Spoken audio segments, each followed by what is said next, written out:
Hello, hello. Guess who's finally in Moscow? I'm at the Red Square right now, as you can see from behind my back. And yeah, I've been spending the past 1 hour-ish around here, just checking out what's going on, seeing the sights, enjoying the views. And it's very, very exciting to be finally here in Moscow. And this is my first destination on the Euro trip, right? But also because of just the incredible amount of history that's in this one single place. So obviously you can see the Kremlin behind me, and right over there you can see the Lenin Mausoleum. So that's where his body is put in state, and they mummified the entire thing. They made sure it looked nice, they dressed it up, and he's been lying in state there for quite a while now. There have been discussions about burying Lenin, but so far, nothing has happened yet. And I think it's better if he's just lying in state. I think it's cooler that way. And Lenin, of course, as the guy who established the Soviet Union, as the great thinker of the party, as the man who developed Leninism, his own brand of political philosophy that was, the main political philosophy that was used in the Soviet Union, is the guy who gets the mausoleum. But we already talked about Lenin, so who we're going to talk about today? We're going to talk about Joseph Stalin. So Stalin is right over there somewhere, and I'll put some pictures in the comments below so you can see Stalin's grave there as well. And yeah, so let's talk a little bit about Stalin, right? Stalin is an incredibly complicated figure to talk about, especially here in Russia, because his legacy, you can sum it up in two different things. First of all, he made the Soviet Union one of the great superpowers in history, probably one of the greatest superpowers in history. There's only two superpowers ever in history. That's America and the Soviet Union. And there's some discussion about what is actually a superpower. I think if you want to qualify as a superpower, you have to have economic interests all around the world. You need to have the ability to project your military all over the world, and you need to have the ability to destroy the Earth. You gotta have a few nuclear weapons there somewhere. So only two countries ever really qualified for a superpower status, and that's the Soviet Union and America, as I said previously. And for the Soviet Union, the man who made the Soviet Union to that stage was Joseph Stalin. Like, it happened during his rule. But a complicated thing is the second legacy that he has. He created one of the most totalitarian, one of the harshest dictatorships in the history of the world. And because of his rule, millions, and I do literally mean millions, of people died. And not, people who he was fighting against, people of his own people, like average everyday Russians and Soviets were dying by the millions during his rule. And it's incredible that he has such, incredibly varied legacies, like two different things that are very, very different and very extreme. And that's why Stalin is a controversial figure. So what is his story? Well, he was born in Georgia, so he's actually not ethnically Russian. Apparently, even until the day he died, he spoke with a Georgian accent. And when he was a kid, he was in the church, so he was studying to be a choir boy. And eventually, he joined up in the Marxist party that was in his area, and he moved to other parts of Russia because of that as well. And he apparently had a very close relationship with his mom, but she died. And during his work, he was married. He became married, but she also died as well. And the story goes, and who knows if this is true, the story says that with the death of these two women, the last piece of warmth died inside Stalin's heart, or at least that's what the story says. Who knows if it's actually true? And while he was in the Communist Party, he was actually involved in a lot of different illegal activities. So he was the guy, he was kind of a loan shark dude. He was like the guy who hustled people up for money.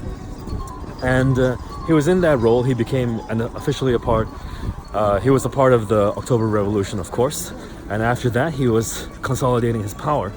And one of the incredible things about Stalin is that why was he so successful, right? So after the October Revolution happened, there were basically two contenders for the leader of the Soviet Union after Lenin died.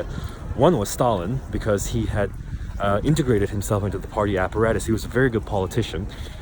He knew people's weaknesses, he knew how to exploit them, and he knew what to do to consolidate power. So he was giving positions to people who were loyal to him, because he was kind of in charge of HR basically, and he was giving positions to people that were loyal to him. He was getting people out that he didn't really like.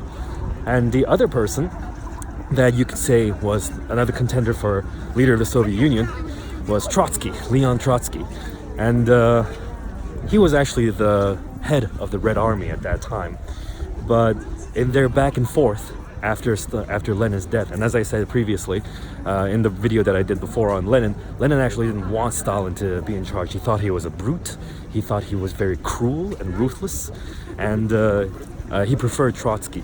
But after he died, Stalin was very quick in politically maneuvering Trotsky out of power, because he used, you know, all of that network that he built to leverage against Trotsky.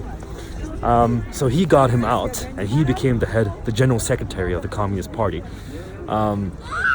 And that's when he began changing the foreign policy as well as the domestic policy of the Soviet Union quite a bit. So around at that time, Lenin and Trotsky were especially interested in exporting communism out of Russia.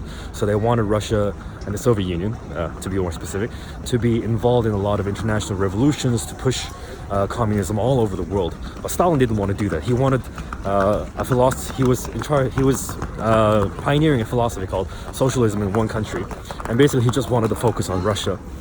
He wanted to increase Russia's industrial capacity, the Soviet Union's industrial capacity. So he organized a series of 5-year plans that was making basically a backwater agricultural country into, you know, one of the greatest industrial powerhouses in the world. And he was successful. Through 3 5-year plans, the Soviet Union became incredibly industrially competent. But the price that they paid for that was extreme. So because, you know, they didn't have enough money, they would confiscate the belongings of people who were rich, and if they resisted that, you know, they'd have a very difficult time. Who are we kidding? They'd be killed, or they'd be sent to a gulag. And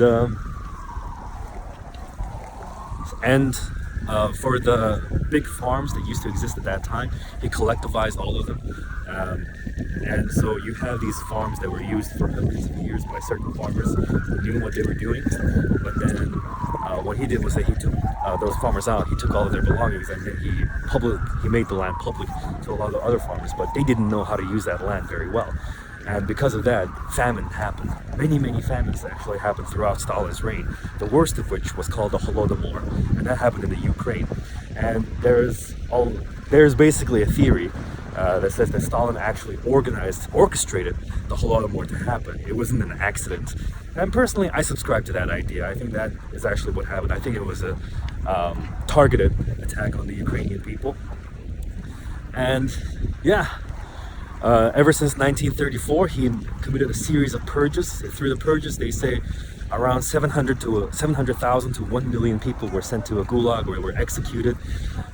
He was basically cleaning the entire Communist Party and basically the entire Soviet Union of people who he thought wasn't loyal to him.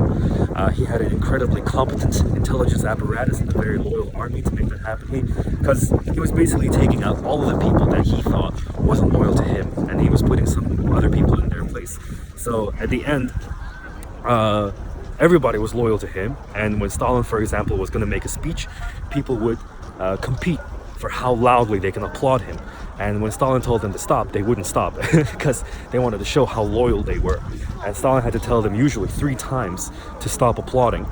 And by 1940, actually, let's say around 1936, he was able to create a kind of totalitarian state that had never existed in the history of the world before, something that had complete control over the population. And, you know, if people didn't... Hello. Where are you from? Mongolia. Mongolia? Товарищ Чингисхан? Yeah. Давай фото. I'm sorry, I'm making a video. Okay. Okay.